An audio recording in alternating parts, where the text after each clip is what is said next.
Saksihan, Bagyong Ambo, pag-iibayuhin ng hanging habagat na magdadala ng ulan sa kanlurang bahagi ng Visayas, Timog Luzon at Metro Manila.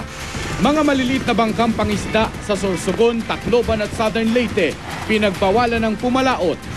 Daan-daang pasahero stranded sa iba't ibang pier sa Bicol. Mga paaralang kadalasang binabaha, naghahanda na ngayong panahon na ng tag-ulan. Pangulong Noynoy Aquino hindi raw kakasa sa hamon ni dating Chief Justice Renato Corona na pumirma ng waiver para buksan ang kanyang bank account. Isang kongresista sa Amerika nagwala sa kalagitnaan ng debate. At sa showbiz saksi, maaksyong eksenang kinunan sa Pilipinas. Mapapanood na sa bagong trailer ng The Bourne Legacy.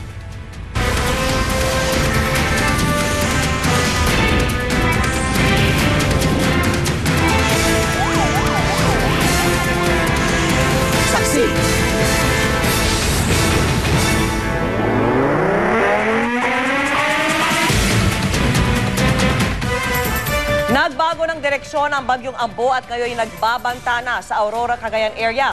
7 lalawigan at lugar na ang isinailalim sa Public Storm Warning Signal number 1. Pag-iibayuhin ng Bagyong Ambo ang hanging habagat na magdadala ng malakas na pag-ulan sa ilang bahagi ng Visayas, Luzon at maging sa Metro Manila. Live mula sa tanggapan ng Pag-asa sa Quezon City, saksi si Ivan Mayrina. Ivan. Mark, Vicky, nananatiling ang lakas ng Bagyong Ambo habang papaakyat sa direksyon ng Aurora at Cagayan. Batay sa pinakahuling bulletin ng Pag-asa ngayong alas 11 ng gabi, nakataas ang Public Storm Warning Signal number 1 sa Catanduanes, Camarines Sur, Camarines Norte, Polillo Island, Aurora, Isabela at Cagayan. Huling namataan ng Bagyong Ambo sa layong 230 kilometro hilaga-hilagang silangan ng Birac, Catanduanes. Taglay pa rin ito ang lakas sa hangin umaabot sa 65 kilometro kada oras at bugsong umaabot sa 80 kilometro kada oras. Kumikilos ito sa direksyong hilagang kanluran sa bilis na 11 kilometro kada oras.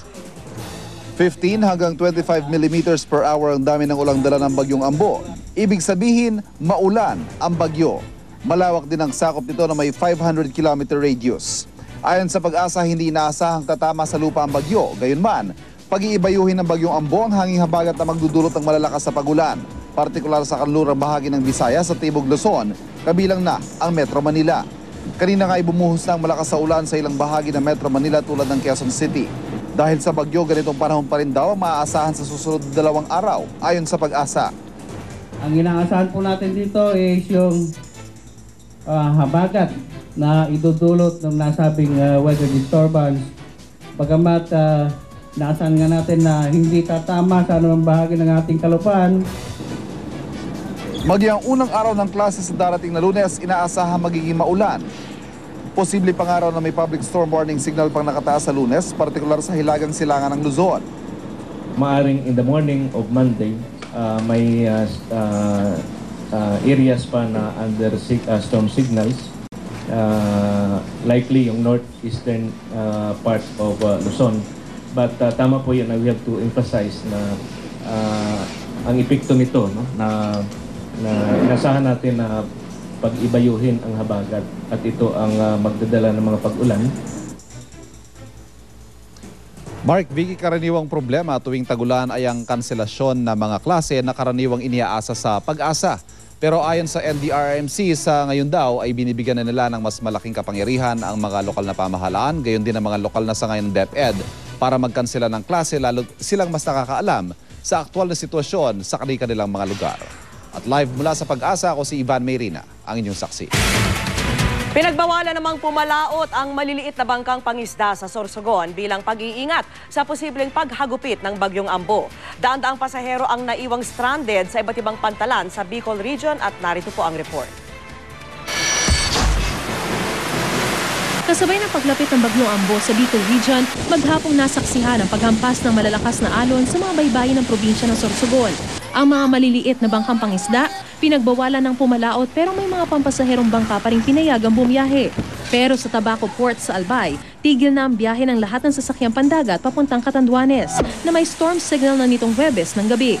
Halos 500 pasahero ang stranded sa pantalan, karamihan galing Maynila. Kanya-kanyang diskarte sila sa pier nitong magdamag. Sakto lang yung bagyo. Sakto lang. Kaya mapagal. Anytime pag ang pag-asa, padarang bulletin na wala ng signal duman. Gale warning. Insige da pabiyahe man tolos ng kaya. Maghapon ding binayo ng malakas at pabugso-bugsong pag-ulan ng Albay. Ang mga otoridad doon walang tigil sa pagmamonitor ng sitwasyon lalo na sa baybayin. Nag-issue na tayo ng alert warning sa lahat ng mga agencies na to be on standby kasi ang binabantayan natin ngayon is yung higupin niya na southwest monsoon. No? Sa mismong pier naman ng Viraca Tanduanes, wala na rin pinayagang makaalis na sasakyang pandagat. 52 pasahero raw ang nanatili sa terminal habang daan-daan ang nagsiuwi muna. Para sa saksi, Mariz Umali nag-uulat. Nagpasalamat naman ang mga taga-Tacloban na hindi humagupit ang bagyong Ambo sa kanilang lugar. Pero nagpasya na rin ang ilang mangingisda na huwag na munang pumalaot.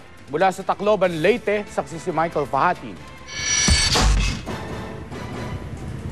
Ganun na lang ang pasasalamat ng mga taga-Tacloban sa pag-aliwalas ng panahon ngayong gabi matapos ang maghapong pagbuso-bugsong ulan. Dalangin daw nilang magtuloy-tuloy na ang pagganda ng panahon sa lugar. Malaking pasasalamat. Hindi kami na sapol ng bagyo. Maraming salamat sa Diyos na hindi na talaga dito dadaan yung bagyong Ambo. Maganda. Hindi rin tumama yung bagyo dito. Ayon sa mga nakausap kong residente, kahapon nila unang naramdaman ang pagkasungit ng panahon. Bagamat nananatiling normal ang takbo ng buhay at komersyo rito sa Tacloban, may ilang mangingisdang pinili ng huwag pumalaot. Sa karating lalawigan ng Southern Leyte, pinagbawalan na rin ang paglayag at pangingisda kahit hindi lumakas ang pagulan. Maghapon din nasaksihan ang malalakas na alon, kaya bawal lang maglayag o mangisda. Ilang bahay pa nga sa baybayin ang inabot na ng mga hampas na mga alon, kaya handa na ang marami sa paglikas. Apektado rin ng masamang panahon ang ilang bahagi ng Mindanao. Sa Kidapawan, Cotabato, isang ilog ang umapaw dahil sa malakas na ulan. Nabunga naman ng Intertropical Convergence Zone sa lugar. Ilang bahay nga ang nalubog sa pagtaas ng tubig. Pati ang footbridge na nag-uugnay sa Kilir Drive at Lapu-Lapu Street sa lungsod ng Kidapawan, halos abutin ng tubig. Wala namang kinailangang ilikas sa kabila ng baha. Michael Fahatin ng inyong saksi. At kaugnay pa rin po sa bagyong Ambo, makakausap natin ngayon si Ginong Bernardo Alejandro IV, Director ng Office of Civil Defense sa Bicol Region. Good evening po, Director Alejandro. Hello, good evening. Good evening po, Rhea. Yes. Good evening sa ating mga tagapanood. Kamusta po ang lagay ng panahon dyan? Malakas ba ulan? Ngayon, medyo nakakaranas kami ng light to moderate rains. Pero ngayon, medyo humupa. So, based naman sa forecast ng pag-asa, ay medyo moderate lang ang mararanasan natin ngayong gabi. Pero ini-expect natin na yung monsoon rains na hahatakin niya ay lalakas pa, no? At hanggang weekend nga ito. So, dahil doon ay naghahanda kami na itong weekend ay naka-full alert po kami. Director, paano yan? Marami pa bang na-stranded dyan sa mga pantalan? Oo, dito sa Albay, sa Tabaco, meron tayong halos 480 plus passengers na stranded ngayon kasi suspended pa rin yung biyahe papuntang Catanduanes. Kamusta naman ho sila? Okay naman at binibigyan naman sila ng mga pagkain ng probinsya ng Catanduanes as part of their plan, no? Pag mayroong mga ganitong sitwasyon at binibigyan naman sila ng assistance kagad. Sir, may kailangan bang ilikas sa ngayon? Wala po. As of now, wala naman under threat ngayon at ito nga, tuloy-tuloy ang aming pag-monitor at medyo manipis lang naman ang ulan. So far, wala naman tayong directly threatened ngayon dito sa amin. Panghuli na lang ho, sapat ba ang mga relief goods ninyo dyan sakaling humagupit ng husto yung bagyo po? Ay, opo, marami pong relief goods naka-preposition dito sa region hanggang sa munisipyo po, yung DSWD at kami dito sa OCD ay naka-ready na po yung aming mga goods in case na kailangan pong ibigay kaagad sa nangangailangan po. Alright, maraming salamat po, Ginong Bernardo Alejandro IV, Director ng Office of Civil Defense sa Bicol Region.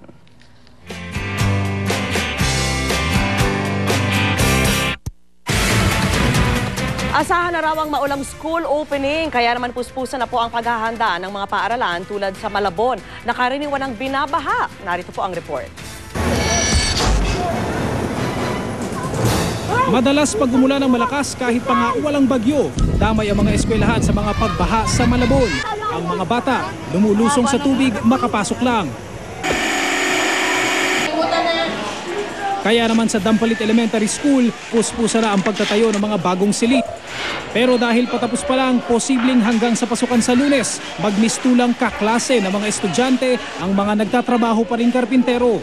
Pagamat ongoing yung construction, talagang ginagawa namin ng paraan para sa Monday ay ready na kami.